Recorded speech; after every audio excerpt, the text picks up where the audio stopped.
Hi folks, I'm making a video about my Vipassana meditation retreat experience. If you don't know what a Vipassana is, in a nutshell, there's a bunch of different kinds of retreats. The one I went to was a 10-day silent retreat where you spend anywhere from, say, 3 to 14 hours a day meditating. You're supposed to meditate all day, while you're eating, while you're walking and doing everything, but there's specific times that you go and sit and meditate. And there's a very specific form that they teach you how to meditate, focusing on your breath, focusing on bodily sensations, and that kind of thing. It goes a bit deeper, but it's pretty simple, actually. So my experience personally was quite the ride. Let me tell you, I went 15 years ago, and I was so angry and so judgmental of the whole situation that I didn't really get as much from it as I did this time I went. It was an incredible difference. But yeah, I was just in self-loathing and judgment the whole time I was there. And it's easy because you kind of go crazy at your first time, especially because you don't know what to do with all this time. You're not allowed to look, talk, gesture to anyone, write, read. It's nuts. And so for the first few days, your mind is, most people's minds, my mind is anyway, on fire.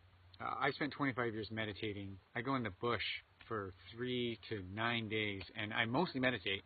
And I'll be honest, my average was around 10 seconds of no thought, if you will. So you have to give the mind something to do. And so with this technique, you're focusing on sensation of your body. So if you could just right now even just focus on the breath coming in and out of your nostrils. And so it's a feeling, right? So you just focus on that feeling. Now see, push stop even right now and just see how long you can just focus on that feeling without going, hey, look at, I'm focusing, or what's for dinner, or what have you. And you'd be surprised. And so for the first few days, when you try this, it's just incredible. The mind is just really fighting to have something to say. And depending on who you are, it's got all these different stories. And yeah, the pressure's sort of on the magnifying glass of on your brain, giving it simple instructions. Just focus on this one spot. That's all you need to do for right now. Tomorrow we'll think about tomorrow, and you don't have to worry about dinner because it's being cooked for you. But it's really fascinating that you can just watch the mind. Just at first, especially, it's like this wild horse, and that you're trying to tame. And the idea is that you're either adverse to something, and that's why you have a thought. You're craving something, and so you're, kind of, I want that, or I don't want that. And it's a lot to do with sort of future. You're thinking about something in the future, or past. You're pondering something in the past. And so it's just maddening. I'm not kidding you. When you do it for, I went for the 12 hours a day of meditating. Plus, I was super Jedi this time. I didn't mess around. I didn't look at anyone. I didn't gesture. I didn't joke around at all. I did a couple little things, but for the most part, that was the hardest thing for me. I even in my mind, jokes were coming up like crazy. I had jokes like nonstop. And so, anyway, so my experience, the people who were old students that did it before were expected to have a quiet mind for about a minute. And I was up to about 10 seconds by day 2 from about 4 seconds, which sounds crazy, but that's my mind. It's just pew, pew, pew, something. And so then, but I increased it to over 10, and then by the 3rd day, and then I got up into like half a minute, 30 seconds, 40 seconds even, and it was just nuts. I was just like, oh my God. And my first thoughts were, of course, oh my God, I haven't thought for about 30 seconds, so. But whatever, there it goes. So the idea, so you're sitting there, and you're focusing on your body sensations. And then you have pain come up. And so you're just like, oh, you're a little bit sore, so you move. I'm like, oh yeah, that's that feels better. You shift, you put another pillow. It was ridiculous. I was like Princess and the Pea. I had 3 or 4 pillows and props and everything. If I had stuff that I could hang from, I would have, because I had a lot of pain in my back and my everywhere. My whole body hurt. And so you just sit with it. So then what they get you to do on like the 4th day, not to spoil it for you, but is the strong sit, where they suggest no moving at all. So no moving.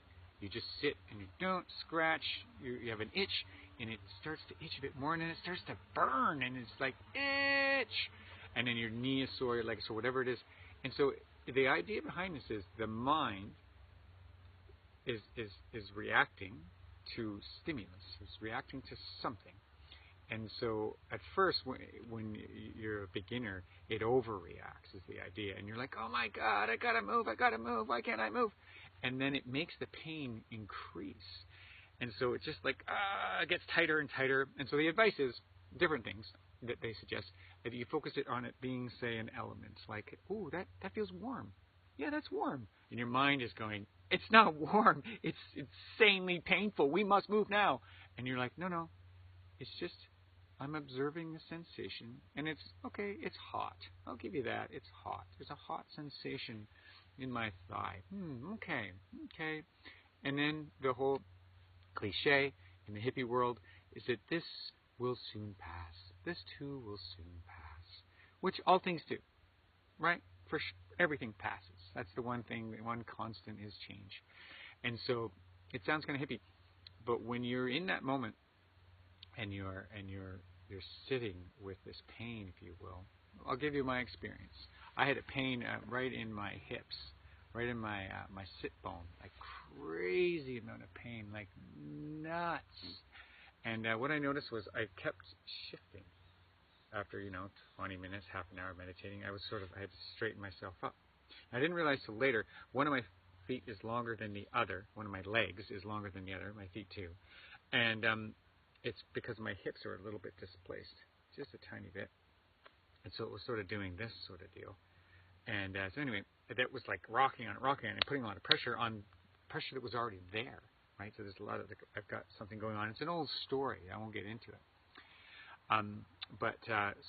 When I focused, this is one of my experiences. I had a few of them like this, but a bit different. But so I focused on that spot. Kept focusing. I would scan my whole body and come back to it. Scan my whole body and come back to it. When I came back to it, it was like, if I could dramatize it, it would be like, I'm on fire. My ass is on fire. I need to put it out. But the whole idea is the word equanimous. You're supposed to be equanimous. So you just peacefully attend to this heat. You observe. You don't even attend. You observe this heat. And then you look around. You go, is it hot over here? Is it hot over there?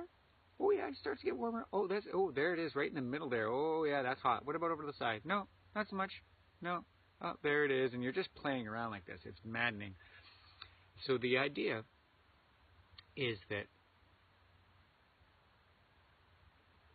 we're mostly space. This would help me to sort of move through it. If we're mostly space, I like this. There's a few facts that are out there. If you took the atom, it's full of electrons and protons and neutrons, and it's 99.99 to infinity space kind of thing, right? So if you took just the protons, just the atoms with their guys inside, and squished it down with no space, if you took all the humans in the world, we would fit into a sugar cube. So that's a rabbit hole that we don't need to go down. But it's just fascinating. And when you're in this sort of situation, if you're just imagining that if you're mostly space, what is this constricted thing? The idea is, I believe it's a story. It's an old pain, an old wound that I had stored in my hips. That I was like, and I won't get into it, but everyone's got their story. And it could be placed anywhere in your body. And so it's basically protect and react and keep safe, and there's all these sort of things the mind is, but if you're sitting with that pain, as I was, and being equanimous, then the message is, you're rewiring kind of the message of like, oh, something has to be done. It's like, no, nothing has to be done. We're just observing. So for me, true story, all of a sudden, I went, and I was like, whoa, what the hell was that? I felt like just everything sort of just good jelly-like, and I sat back up. And I sat right up, and both my sit bones were solid. I was like, what the hell was that? And so I actually, whatever was constricted in there that was creating this off balance, just figured itself out. Just sort of let go of whatever it is I was hanging on to. And then boom, Now my legs are the same length, and I can sit straight. So I took all the pillows away, and I just sat there like, woo! And I was just like, I'm going to write a book on this, woohoo! And then, sure enough, the trap you fall into when you have a breakthrough, they warn you about this, and it happens in life all the time, is you think you got it all figured out, and then you're sort of craving this sort of like, okay, what's next? Where's another pain? Yeah, come on, what you got? Yeah, don't worry, I'm just going to transcend you. And then it was hell. I started thinking way too much. I went back to my 5 seconds, and it took me about 2 days of meditating all day long to get out of that. So it was a neat little experience of the aversion. I wasn't being aversive to the pain, and I wasn't craving it to break through, because I didn't really know what the hell was going on. I was just like, these crazy people are telling me to not worry about it, so I'm not going to worry about it. Oh my God, what just happened? So it happened by surprise. So expectations, throw them out the window. So then I had expectations. Then I was like, I was screwed. I couldn't calm my mind down, because then I thought I was in charge and I had power, and it's just an ego thing, and it's a trap. But it happens to the best of us, apparently. So anyway, so then after like day 7, I got back on track for being like, okay, and yeah, it was so beautiful, just so beautiful. And so the implication of why would you sit all day instead of just going out and getting a real job, I like to joke with my friend who's not really into the whole meditation. And the idea is that you take this, the situation I had, where I was equanimous with this situation, and it sort of, I can be present with it, I can be calm with it, and I can have a strong discernment. So if someone's talking out their ass to me, I don't need to react. I can just be with them and just know, too, that this is soon going to pass. I'm not going to be here much longer. Have good boundaries. Don't take any shit from anyone, you know. Have good boundaries, sure, but why be in this constant state of being aversive to this person or craving this person to shut up, right? Instead, it's this equanimous state where you're right there going, okay, what's really going on here? What's really going on here? And it's powerful. It's powerful. So it's changed my life. I literally feel more grounded. I feel more connected to my friends and to the present moment and to the animals. And it was a true gift. And so there's so many more things I could say. It was such a wild ride, but yeah, meditation works if you do it and you know it, and that's great, good for you. If you question it, because it just seems ridiculous. Why would you sit down and do nothing for an hour a day, for half an hour a day? And the story is I just told is sort of my reasoning behind it, that it actually helps calm your mind and help you to be more focused so that you can be, the idea is your authentic self, whatever, that's another cliche, but to be who you are naturally. If you're like, I'm kind of funny, so I'm making jokes all the time now that I don't have to be quiet.